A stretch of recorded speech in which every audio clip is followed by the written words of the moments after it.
दूसरी चीज जो हमने शुरू की है वो है एंटरप्रेन्योरशिप क्लासेस। हम चाहते हैं कि हमारे बच्चे बचपन से बिजनेस माइंडेड बने, वो बड़े होके नौकरी लेने वाले ना बने, नौकरी देने वाले बने। तो 9th, 10th, 11th and 12th classes में हम लोगों ने एंटरप्रेन्योरशिप क्लासेस चालू की हैं, जिसमें दो चीज कर रहे हैं।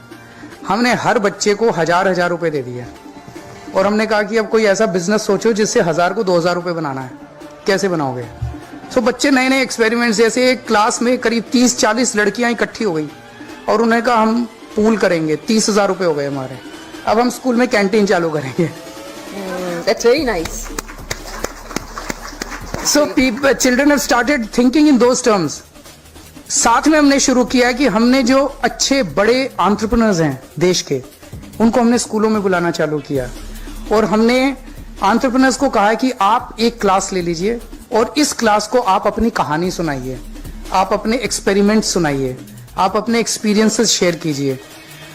एंड वी आर सो, मतलब हम खुश हैं, ये तो अच्छी बात है। एंटरप्रेन्योर्स भी जो आ रहे हैं वो इतने खुश होके जा रहे हैं because the interaction with 9th class students on कि उन्होंने कैसे अपना बिजनेस शुरू किया, उनके क्या एक्सपीरियंसेस हुए, वो बहुत ही इंटरेस्टिंग। एंटरप्रेन्योरशिप माइंडसेट कैरिकुलम सिर्फ दिल्ली के लिए नहीं, देश के लिए नहीं, मैं यकीन के साथ कह सकता हूं कि आने वाले समय में दुनिया भर के लिए एक नजीर बनेगा। जिस तरह से हैप्पीनेस कैरिकुलम मात्र 6-7 महीने में पूरी दुनिया में इंटरेस्ट का विषय बना हुआ है, दुनिया भर के रिसर्चर्स, दुनिया भर के यूनिवर्सिटीज के लोग, दुनिया भर के मंत्री, वो इस बात को समझेंगे कि हमने बच्चे को स्किल्स तो दे दी है, नॉलेज तो दे दी, पर उस नॉलेज का बच्चा क्या करे, उस नॉलेज के सहारे अपनी जिंदगी कैसे जिए और दूसरों को जीने में मदद कैसे करे, उसको अगर अप्लाई करना है तो एंटरप्रेन्योरशिप कैरिकुलम को समझना पड़ेगा, एंटरप्रेन्योरशिप माइंडसेट को समझना पड़ेगा। यह बहुत बड़ी जिम्मेदारी भी है, चुनौती भी है। और मैं बड़ी बड़ी बातें छोड़ दीजिए, दुनिया देखे ना देखे, हमें तो अपनी प्रॉब्लम भी तो देखनी है। हमारी अपनी प्रॉब्लम्स कितनी है?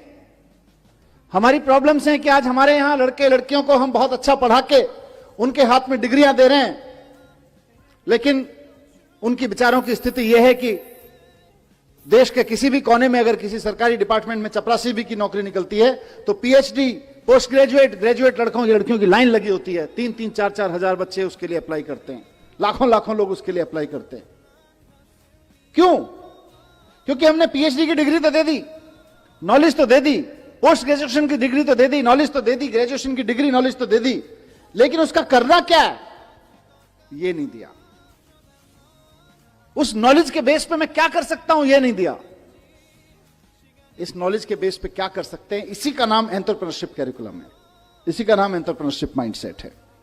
तो हमारे देश की सबसे बड़ी समस्या जो अनएम्प्लॉयमेंट है आज की तारीख में, उसका समाधान इससे निकलने वाला है, पूरे राष्ट्रीय समस्या का। जैसा चीफ सेक्रेटरी साहब ने अभी कहा कि अगर 1% बच्चे भी आगे बढ़ के एक्चुअली एंटरप्रेन्योर्स बनने की दिशा में चल पड़े तो इंडिया को सुपर पावर बनने से कोई नहीं रोक सकता है, सुपर पावर बनने से।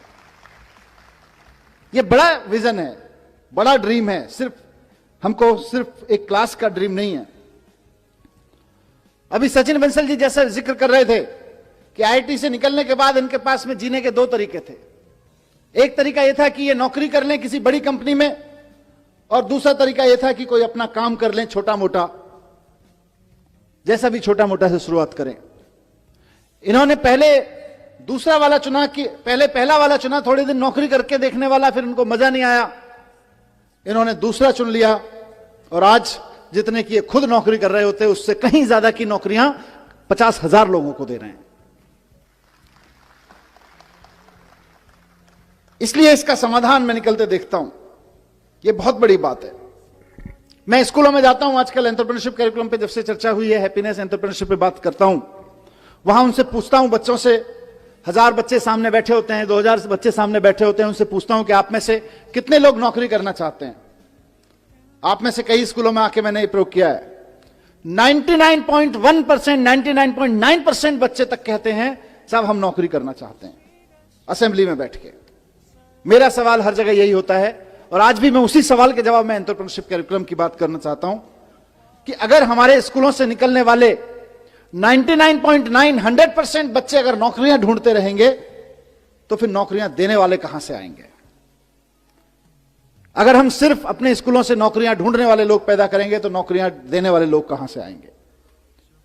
उसका जवाब एंटरप्रेन्योरशिप कैरिकुलम से हमें निकालना है। हमें और दूसरी चीज यह भी है कि सिर्फ नौकरी देना नहीं है, आप इसको देश के पॉइंट ऑफ व्यू से देखिए। आज हमारे मंच पर विनी बंसल जैसी शख्सियत बैठी हैं जिन्होंने एक बड़ी कंपनी में नौकरी की, एक अमेरिकन कंपनी में नौकरी की। आप सोच के देखिए कि किसी स्कूल में पढ़ते होंगे, वहां से निकल के उसी माइंडसेट के साथ की नौकरी करनी है, जाके अमेरिका की एक बड़ी कंपनी में नौकरी कर ली। अब नुकसान क्या होता है? नुकसान यह होता है कि हम और आप मिलकर बच्चों पे मेहनत करते हैं, मेहनत करके उसे IIT IIM भेजते हैं, उसके बाद अमेरिका की कंपनी में नौकरी करता है, क्योंकि हमारे यहां तो नौकरी देने वाले लोग हैं नहीं, नौकरियां बनाने वाले लोग हैं नहीं, नौकरियां प्रोड्यूस करने वाले लोग हैं नहीं, तो वो जाके अमेरिका की किसी कंपनी में नौकरी करता है। मुझे नहीं पता विनी भाई, लेकिन अमेरिका सारा स्किल के बावजूद अमेरिका की कंपनी में नौकरी करने के बाद आप सबके, हमारे सब मेहनत के बाद जो हमको हासिल होता है वो कुल मिला के एक लड़के की तनख्वाह हासिल होती है, इससे ज्यादा कुछ नहीं हासिल होता। और वो जब दुनिया भर के प्रोडक्ट अमेरिका की एक वेबसाइट पे सेल कराता है सॉफ्टवेयर बना के, तो फायदा फिर अमेरिका को होता है। सारी दुनिया में किसी कंपनी विशेष की बात नहीं है, लेकिन आप सोच के देखिए, और मैं कोई स्वदेशी का रोमांटिसिज्म भी नहीं पेश कर रहा हूं, मैं इकोनॉमी की बात कर रहा हूं कि सारी दुनिया में कोई भी प्रोडक्ट खरीदना हो लोग अमेज़न पे खरीदते हैं। हमारे यहां का लड़का उसको चलाता है, मेहनत करके उसका सॉफ्टवेयर बनाता है, हमारे IIT से निकला हुआ। हमको खाली तनख्वाह हाथ में आती है देश को, देश की इकोनॉमी को, और अमेरिका को सारी दुनिया के जितने भी लोग उससे अमेज़न को यूज करके कुछ खरीद रहे हैं, उसका सारा प्रॉफिट अमेरिका में चला जाता है। फिर हम कैसे उम्मीद करें कि अमेरिका के मुकाबले हमारी देश की इकोनॉमी बढ़ेगी? देश की इकोनॉमी को जॉब सीकर्स आगे नहीं बढ़ाते हैं, देश की इकोनॉमी को जॉब प्रोवाइडर्स आगे बढ़ाते हैं। अगर हमको भारत को एक इकोनॉमिक सुपर पावर बनाना है, भारत की इकोनॉमी को लेकर हम कुछ सपना देखते हैं कि हमारा देश भी अमीर हो, तो सबसे पहले यह सुनिश्चित करना पड़ेगा कि हमारे देश का ब्रेन हमारे देश की इकोनॉमिक पावर बनाने में लगे। अभी हमारा देश का इकोनॉमिक ब्रेन अमेरिका और यूरोप के देशों को इकोनॉमिक पावर बनाने में लगा हुआ है। इसलिए आज जो हम एंटरप्रेन्योरशिप कैरिकुलम लॉन्च कर रहे हैं, बहुत बड़े सॉल्यूशन के रूप में हम इसको लॉन्च कर रहे हैं। और मैंने कई मंचों पे कहा है और यहां कहना चाहूंगा, दोनों चीजों में, इकोनॉमी के पॉइंट ऑफ व्यू से भी और जॉब के पॉइंट ऑफ व्यू से भी। और इसको गांठ बांध ले, मैं चाहता हूं सारे प्रिंसिपल, सारे टीचर्स, हमारे जितने साथी हैं, कि जिस वक्त हम देशभक्ति की बात करते हैं ना, कि जब दुश्मन की सेना सामने खड़ी हो तो देश के लिए जान देना देशभक्ति है, लेकिन जब बेरोजगारों की सेना सामने खड़ी हो तो देश के लिए नौकरियां देना देशभक्ति है। आप अपने स्कूलों से देशभक्त पैदा करें, हम खूब 15 अगस्त मनाएं, खूब 26 जनवरी मनाएं, अपने लड़के लड़कियों को तैयार करें देश के लिए जान देने के लिए, लेकिन साथ साथ अपने लड़के लड़कियों को तैयार करें देश को नौकरियां देने के लिए भी, क्योंकि नौकरियां नहीं रहेंगी तो जितने सुसाइड देश भर में हो जाते हैं उससे कहीं ज्यादा, उससे कम लोग बॉर्डर पे मारे जाते हैं। अगर आप बॉर्डर की बात करें तो अभी दुश्मन की सेना से जो खतरा है वो तो होता ही है, किसी भी मुल्क को होता है, लेकिन सबसे ज्यादा खतरा देश के नौजवानों को आज बेरोजगारी से है। और बेरोजगारी का मुकाबला करने के लिए हमें देशभक्त पैदा करने पड़ेंगे, ऐसे देशभक्त पैदा करने पड़ेंगे जो हजारों हजारों लोगों को नौकरियां दे सकें।